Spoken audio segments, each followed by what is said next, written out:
The most insane rumour in rugby is that Rassie Erasmus needs to go.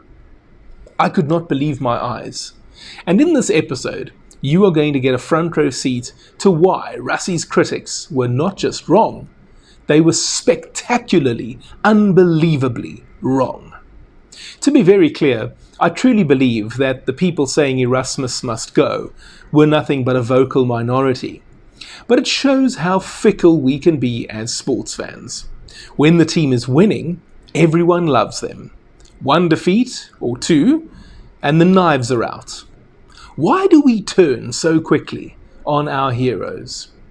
I'm going to tell you the truth behind this fan mentality and how it connects directly to the accusations against Rassie. Incredibly, after winning 24 out of 27 test matches, the Springboks crashed to a stunning 38-22 defeat to Australia at Ellis Park. The knives were out. And then 2 tests later, when we were defeated 24-17 by New Zealand at Eden Park, I saw those same comments, the same posts, the same vitriol. Now I grant you the loss at Ellis Park was a bad one, and the reverse at Eden Park could have been avoided with a stronger performance. But look, you can't win every match. And despite us being the current world champions and holding the number 1 ranking, we have no divine right to win every test we play. Winning and losing is not only a part of sport, but also a part of life. The naysayers said Rassie had become too big for his boots. Erasmus was accused of having become arrogant. Some said Doc was only interested in getting a new, more lucrative contract from Saru. Others said the opposition had figured out his tricks. There were those who said he brought it upon himself by constantly chopping and changing the team. Let me address all of those things one at a time. Firstly, I think accusations of arrogance are completely unfounded.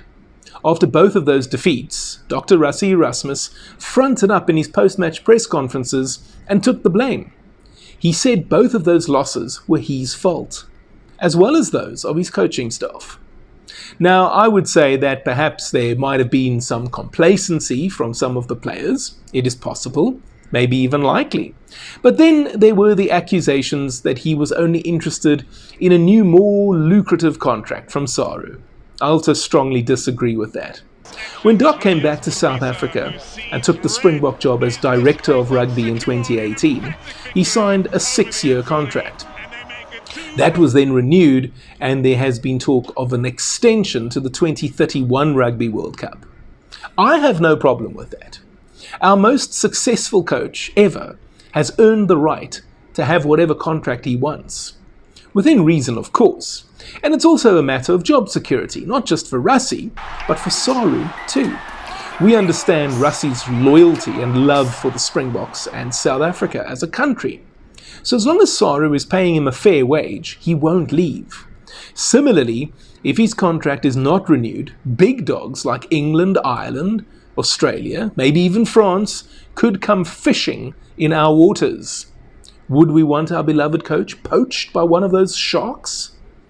Or alternatively, a rich French or Japanese club could do that too. So I don't agree with that accusation at all, especially the implication that Erasmus is greedy. For context, a rugby player earns peanuts in comparison to other big world sports like football and the American sports like their football, baseball, basketball, and ice hockey. The same applies to the coaches. These guys are not greedy.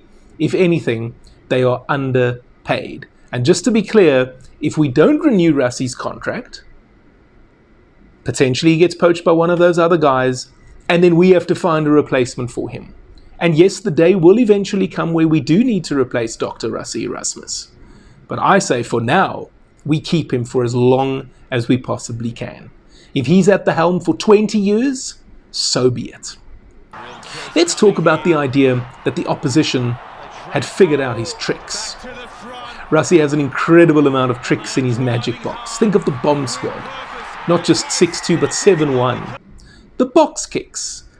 The disco lights. Short kickoffs to force a scrum. Tony ball, midfield lineouts, etc. Are some of them eccentric? Sure. But they all serve a purpose.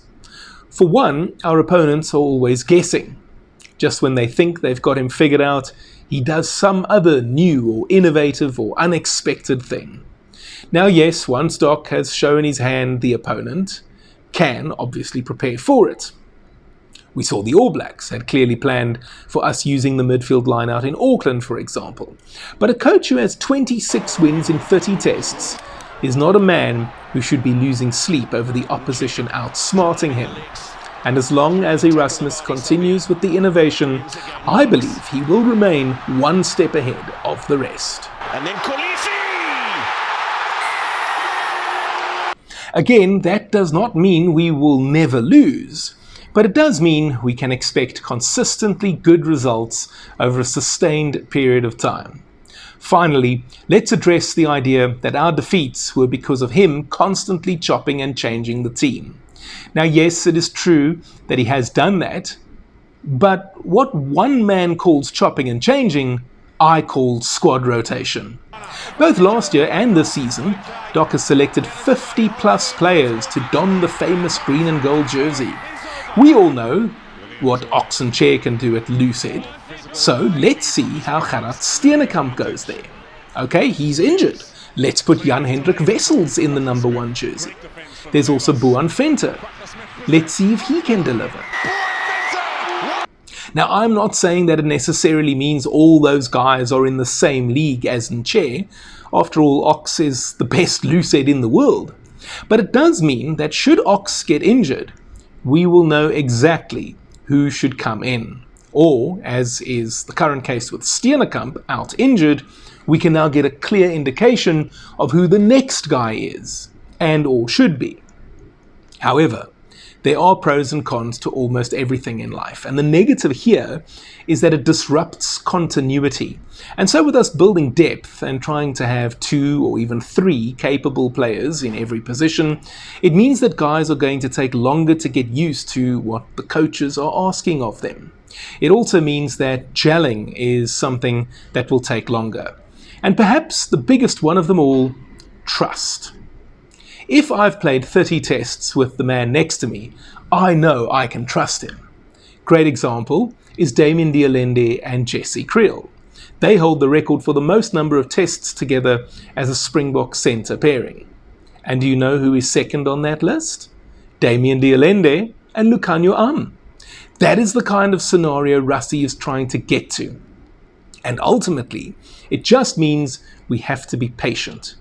For a team of 15 to get used to the systems, it will take X amount of time. But we're looking at between 30 and 45 players here that we all want to have comfortable. So it really means it should take 2x or even 3x the amount of time. And when we say 15, 30, 45, we may as well be saying 23, 46, 69. You get my point. So again, just a little patience. And that record-breaking 43-10 win over the All Blacks in Wellington shows just what is capable when it clicks. And I have a feeling that going forward we can expect a lot more clicking. But what's your take? Did you lose faith in Rassie after those losses? Or were you patient enough to wait for the magic to return? Let me know in the comment section down below. And while you're down there, why not help me out with a super thanks? That's the heart button with the $sign inside of it. You'll be able to make a highlighted comment. I'll hit the love button on your comment, and I promise to reply too. You'll also have the opportunity to make a small donation to my channel. It's whatever you want it to be. It can be 10 Rand or 10,000 Rand. The reason I'm asking for your help is because I would love to do this full time. I would also love to go to Australia in 2027 and cover the Rugby World Cup for you from down under with daily coverage. But I'll need your help to make it happen. Whatever you're willing to contribute, I'll be very, very grateful. And if you used to work at Eskom and they gave you a lacquer bonus when you left, then I'm counting on you to do the right thing. If you're not yet ready to support me in that manner, you can also just spear tackle the like button. You can also subscribe to my channel if you haven't already done so. And on the topic of Springbok innovation, you might remember Jannie de Beer's world record 5 drop goals in the 1999 Rugby World Cup quarter-final against England. Well, I put together a great review of our performance at that tournament. So close, yet so far. You can go and watch that video. It's on your screen over here. And then I've asked YouTube to pick a video to recommend to you over here. I don't know what it is, but I'm sure it's a good one. Enjoy it, and I'll see you next time.